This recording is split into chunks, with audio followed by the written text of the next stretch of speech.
So what is an exception and why do we care about exceptions in Java?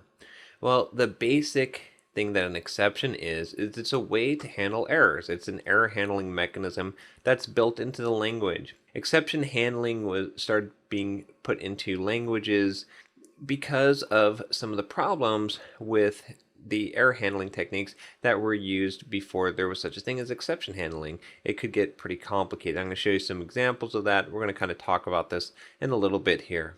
But basically, exceptions are just a way to indicate that there's an error and to handle that error. Now, in Java, an exception is basically a special object that indicates that there has been some kind of error or exceptional situation that needs to be handled. The code needs to be halted if it's not handled. And in Java, all exceptions basically inherit from a common type called throwable. So they're basically any class or object belonging to this tree hierarchy that starts with throwable. And exceptions in Java have the ability to end your application. If you throw an exception in Java, or there's some code that throws an exception in, that exception isn't handled or dealt with in your Java program, it's going to actually crash that program.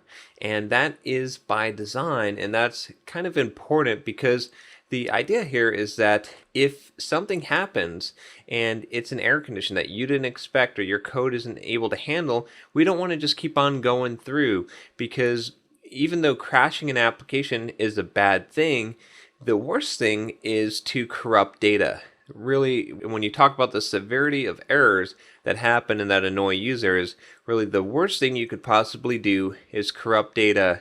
And really the worst extreme of that is to corrupt data without anyone knowing it, because months could go by and you're building on corrupted data. So really the purpose of exceptions is to indicate there's an error and indicate that if it's not dealt with, this application is going to crash. And usually that's a better behavior than corrupting data. So let's kind of look at how exceptions work in Java and try to understand why they exist. So as I said before, exceptions are they're better than error codes. If you have a C background, even a C++ background to some degree, but more so kind of low-level C programming, you're probably familiar with error codes. And a lot of people have come up with a lot of clever ways to implement error codes. Some people have stuffed them into arrays of bits, or basically bit flags, things that allow you to basically figure out what went wrong in the program and have a variety of different error codes. And maybe you've even programmed this way before. Maybe you've done this in Java or in C# or in C++, where you've started returning back an integer or some kind of string or something that indicates what kind of error had happened. Well, exceptions are kind of designed to defeat that because of kind of a problem that can occur in that case. I have a diagram here where I'm showing some method calls. And you can see here we have method A is calling into method B, and then method B is calling into method C, and then method C hit an error. It hit a condition that it needs to deal with that it cannot deal with. So method C can't handle this problem. It's an error. Maybe it opened up a file and that file didn't exist. So what's going to happen here if you didn't have exceptions? Well, without exceptions, the standard way that you would have to deal with this problem is method C would need to be able to check for that condition and then return some kind of error message. Maybe even it just returned true or false, and it would have to return false back down to method B. And method B would then have to return that message back up to method A, and then method A would have to deal with it or return it from wherever it called. So you end up with this problem, especially if you're doing refactoring. If you've ever written some error handling code like this, and then you've refactored that code, maybe you've taken out another method, you've done the extract refactor to take some code and pull it out and make a method out of it, then you've realized that you now have to return a value from that method, an error code or a true or false, and you have to bubble that all the way up the stack here.